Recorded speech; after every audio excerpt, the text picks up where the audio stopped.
Hello guys, welcome to my channel. Mission main talkies match GT versus KKR still కంటిన్యూస్గా ఓడిపోతూనే ఉంది.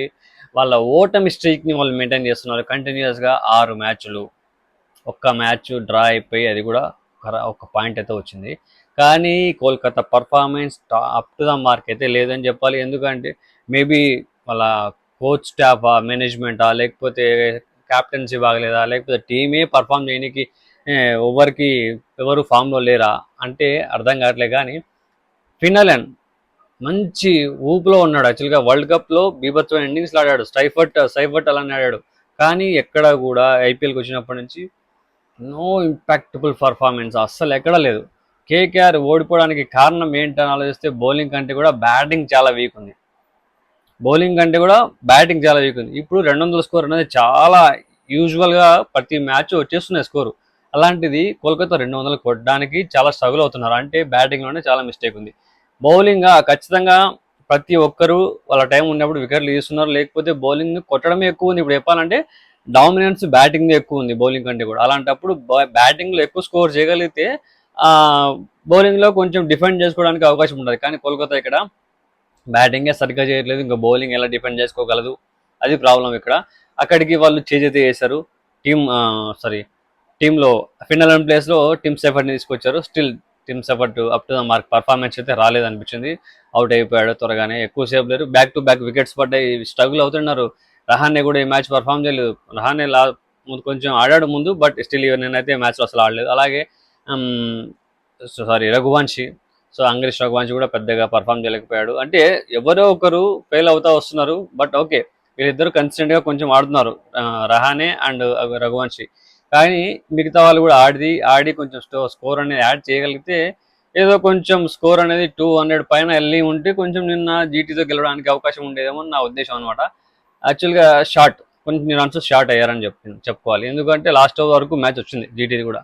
So ఆ runs కొన్ని ఉంటే జీటీకి కొంచెం టఫ్ అయి ఉండేదేమో నా ఉద్దేశం. చాలా బాగా జీటీ వాళ్ళు చాలా బాగా డిఫెండ్ చేసుకున్నారు, చాలా బాగా బౌలింగ్ చేశారు. చెప్పాలంటే రబాడా కావచ్చు, సిరాజ్ కావచ్చు, రషీద్ ఖాన్ కొంచెం ఎక్స్పెన్సివ్ రన్స్ ఇచ్చాడు. బట్ ఓకే, స్టిల్ లాస్ట్లో ఒక వికెట్ తీసుకున్నాడు. Before that Prasidh Krishna top notch performance. So ముగ్గురు ఫాస్ట్ బౌలర్స్ బీభత్సంగా వేస్తున్నారు. అసలు అది చెప్పాల్సిన నలుగురు. అశోక్ శర్మ కూడా వేస్తున్నాడు. అశోక్ శర్మ 2 వికెట్లు తీశాడు నిన్న. యంగ్స్టర్, 150 కిలోమీటర్స్ స్పీడ్ వేయగల బౌలర్. హైయెస్ట్ స్పీడ్ ఒక బాల్ వేసాడు, 154 కిలోమీటర్స్ సంథింగ్. సో అది ఈ సీజన్లో highest ever in the season అనమాట. అలాగే ఈ విధంగా చూసుకుంటే జీటీ పర్ఫార్మెన్స్ టాప్ 3 మీదనే ఆధారపడి ఉన్నప్పటికీ ఆ టాప్ 3నే కొడుతున్నారు, టాప్ 3నే మ్యాచ్ని గెలిపిస్తున్నారు. సుదర్శన్ పెద్దగా నిలవలేదు, అవుట్ అయిపోయాడు. సరదాగా వచ్చాడు, వెళ్ళిపోయాడు అనమాట.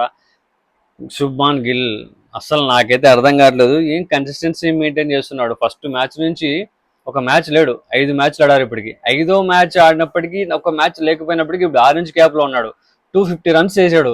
నిన్న మ్యాచ్ 81 రన్స్ కొట్టాడు. ఎట్లా అసలు ఇంత కన్సిస్టెన్సీ ఎందుకు? మరి ఇంత కన్సిస్టెన్సీ చూపిస్తున్నా కూడా మిగతా వాళ్ళు కొంచెం సపోర్టివ్గా జీటీకి టీం ఉంటే ఖచ్చితంగా ఫైనల్కి అంటే క్వాలిఫికేషన్లో రావడానికి అవకాశం ఉండదు. ఇప్పుడు 4th ప్లేస్లో ఉంది జీటీ. ఎంత బాగా పర్ఫామ్ చేసింది, అసలు కింది ఉంటుంది అనుకున్నా.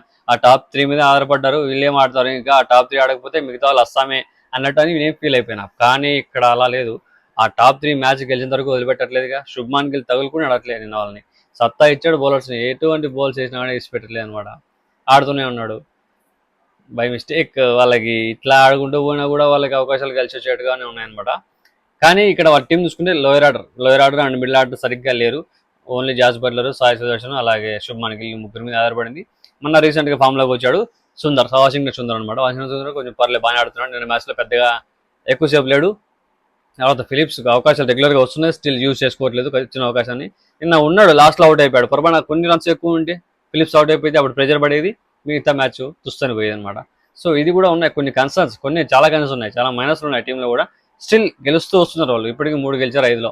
సో ఏం పర్లేదు. 3 అంటే ఇప్పుడు 4th ప్లేస్లో ఉంది క్వాలిఫికేషన్ లెవెల్లో. ఇంకా మిగతా టీంలు అయితే 2-1 ఈసారి గెలవడానికి ఇబ్బందులు పడుతున్నాయి పెద్ద పెద్ద టీంలే. మరి గుజరాత్ ఇప్పుడు అంత ఈజీగా పైకి వచ్చింది, 4th ప్లేస్లో ఉంది అంటే ఎంతో కొంత సత్తా ఉంది, బౌలింగ్లో సత్తా ఉంది. మెయిన్గా చెప్పాలంటే ఆ టాప్ 3 వాళ్ళ మీదే ఆధారపడినప్పటికీ వాళ్ళ ముగ్గురే కూడా కరెక్ట్గా ఆడుతున్నారు. అందుకే గుజరాత్ టీం ఇవాళ టాప్లో ఉంది. సో నిన్న పర్ఫార్మెన్స్ మాత్రం కోల్కతా నిజంగా బ్యాటింగ్ ఎంత తడబడుతున్నారంటే అంత వరస్ట్గా ఆడుతున్నారు. అలాగే బౌలింగ్ డిఫెండ్ చేసుకోవడానికి కొంచెం స్కోర్ ఎక్కువ ఉంటే బౌలర్స్ డిఫెండ్ చేసుకోవడానికి అవకాశం ఉంటుంది. వరుణ్ చక్రవర్తి బ్యాక్ టు ద ఫామ్ అనుకుంటున్నాను. నిన్న బాగానే వేసాడు బౌలింగ్. ఈ ఫస్ట్ మ్యాచ్లతో పోల్చుకుంటే చాలా బెటర్ నిన్న. అలాగే సునీల్ నారాయణ కూడా పర్లేదు, బాగానే వేస్తున్నాడు. అండ్ వైభవ్ అరోరా బాగా అంటే అన్నది వాళ్ళకు కోల్కతాకి ఉన్న ఫాస్ట్ బౌలర్ అతని. ఆ, పెద్దగా ఎఫెక్టివ్గా లేకపోయినా పర్లేదు, కొంచెం డెత్ ఓవర్స్లో స్టార్టింగ్లో బాగానే వేస్తున్నాడు అతను. సో మన అతని పేరు గుర్తురావట్లేదు, కార్తిక్ త్యాగి చాలా మంచి బౌలర్, హైట్ కూడా మస్తున్నాడు. So back to the form అనుకుంటున్నా. మేబీ నెక్స్ట్ నిన్న మంచి అండర్-19లో డొమెస్టిక్లో మంచి పర్ఫార్మర్. యాక్చువల్గా బిఫోర్ దట్ తర్వాత ఇంజూరీ అయిపోయింది. ఐపీఎల్కి వచ్చిన తర్వాత నెక్స్ట్ ఇయర్కి ఇంజూరీ అవ్వడము, కొంచెం ఇబ్బంది పడ్డము, దాని నుంచి దూరం అయిపోవడం జరిగింది. లేకపోతే ఇండియా టీంలో అవకాశం రావాల్సిన బౌలర్ అనమాట. స్పీడ్ కూడా మంచిగా వేస్తున్నాడు. మేబీ ఫర్దర్గా అవకాశాలు ఇండియా టీంలో వచ్చే అవకాశాలు అయితే కనిపిస్తున్నాయి. ఇలాగే పర్ఫామ్ చేసి ఐపీఎల్ సీజన్ గట్టిగా ఆడగలిగితే కొంచెం నెక్స్ట్ ఇండియన్ టీంలోకైనా అవకాశాలు ఉంటాయని నేను కోరుకుంటున్నా. Hope for the best. చాలా మంది యంగ్స్టర్స్ ఉన్నారు ఇలాంటి వాళ్ళు ఐపీఎల్లో. బయటికి రావాలి ఆ టాలెంట్ టీమిండియా గుర్తించి బీసీసీఐ గుర్తించి అలాగే సో అవకాశాలు కూడా ఇస్తే వాళ్ళకు కూడా కొంచెం వాళ్ళ కెరీర్స్ కూడా సెటిల్ అయ్యే అవకాశాలు ఉంటాయి అనమాట. సో ఇది వాళ్ళ మ్యాచ్ యొక్క summary and analysis. So thanks for watching. అలాగే నా ఛానల్ సబ్స్క్రైబ్ చేసుకుని లైక్ చేయండి, షేర్ చేయండి, అలా కామెంట్ కూడా వేసేయండి. పక్కన గంట గట్టి కొట్టేసి పెట్టుకొని నా వీడియోలు మిస్ అవ్వకుండా మీ దగ్గరికి వచ్చేసాయి.